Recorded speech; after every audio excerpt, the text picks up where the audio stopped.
Hi guys, I'm Nicole and I like to do fashion DIYs, and if you've been to my channel before, you will notice that this background is a little bit different, and that is because I am here with Tina. Her and I decided to collaborate to bring a lookbook slash DIY video. So this portion is the DIY section, and I will have her video linked for the full lookbook. And you didn't say anything, so it's your turn. My name is Tina, as Nicole just mentioned. My Insta and YouTube channel is Simplyteee, so I do mostly Snapseed tutorials. So if you do use Snapseed to edit your photos, I'm your girl. But I also do some fashion. Don't look at my skids, but yeah, that's me. Okay, so let's get into the tutorial. With spring kind of in the air, we thought it would be helpful to give our winter sweaters an upgrade for the warmer weather. Here are 4 ways to upgrade your sweaters. To start, I'm going to show you 2 simple ways to cut the perfect crop top. First thing I did was try the sweater on and marked with the pin where I wanted the crop to be. Then measured the distance from the pin to the hemline, which in this case was 14 inches. With the sweater inside out, I marked a 14-inch hemline with a fabric marker, but you can also use pins or chalk. Just make sure it won't bleed through to the right side of the fabric. Once you have it all marked out, take a pair of fabric scissors and cut using the markings as your guide. And you're done, the perfect crop top. Now, if you're like me and you tend to crop everything, I would recommend investing in this method. You will need a rotary blade. I purchased mine from Michael's. It was about $25, as well as a metal ruler and a surface you can cut on. I marked where I wanted to crop my sweater with a pin and measured out the distance and marked that measurement on the opposite side of the sweater. Then lined up my metal ruler to the pins on either side and used my rotary blade to cut the perfect straight hem. Most of the time for my crop sweaters, I like to keep the raw edge, but when you are dealing with knit fabrics, the ends may fray. So here is my solution for that.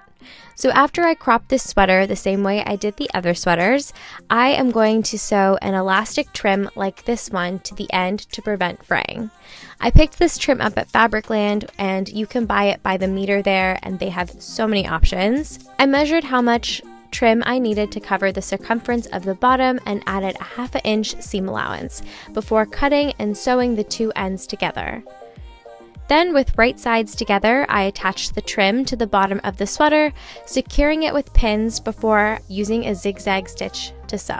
So for the last DIY, if you want to get real creative and make something with the extra fabric you just cut off, this is where you add a hood. To make the hood, I used some pattern paper to trace out a hood from an existing hoodie of mine. Once I had a rough outline traced out, I lined up the neckline of my sweater and made some adjustments before cutting it out. After cropping my sweater to the desired length, I used the excess fabric to cut out the hood, using the finished hem of the sweater as the opening of the hood. As you can see, there is more paper than fabric, so I just had to make do with the amount of fabric I had. After cutting out the hood, I had to cut the fabric out into 2 pieces by cutting along the bottom. Then with right sides together, I sewed along the curve of the hoodie with a zigzag stitch. Moving back to the neckline of the sweater, since it's a turtleneck, I wanted to reduce the amount of fabric I was working with, so I measured 3.5 inches from the neckline and cut, removing the excess fabric. Now time to attach the hood to the sweater. I started with finding the center back of both the hood and the sweater and pinning outward to ensure the hood is centered. Once it was pinned, I sewed the 2 pieces together with a zigzag stitch, and my hoodie was complete.